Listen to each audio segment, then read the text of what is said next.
Odamlar bilan to'ldir avtobus yo'lda ketyapti. Shahardan chiqqan avtobus haydovchisi u yoqqa bu yoqqa qaradida, yo'lda hech kim yo'q. Ozgina yurib turib to'xtadi. Hech kim ko'rinmayapti. Odamlar nimaga to'xtadingiz dedi. Uni oqsoqolda olib olaylik dedi. Rashuda hech kim yo'q. Qaysi oqsoqolda hech kim yo'q desa, hozir qo'lini ko'tarib to'xtanglar, meni olib ketinglar dedi-yu, ana kelyapti dedi. Odamlar ko'rmadimmikin deb turib shunday qaradi, hech kim yo'q. Haydovchiga qarasa, omonatni topshirib qo'yibdi.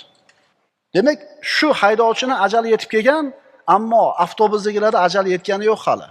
Alloh taoloning hikmatini ko'ringki, chiroyli qilib to'xtatib, avtobusning rushnoyini torttirib, xotirjam qilib qo'yib turib, jonini oldi.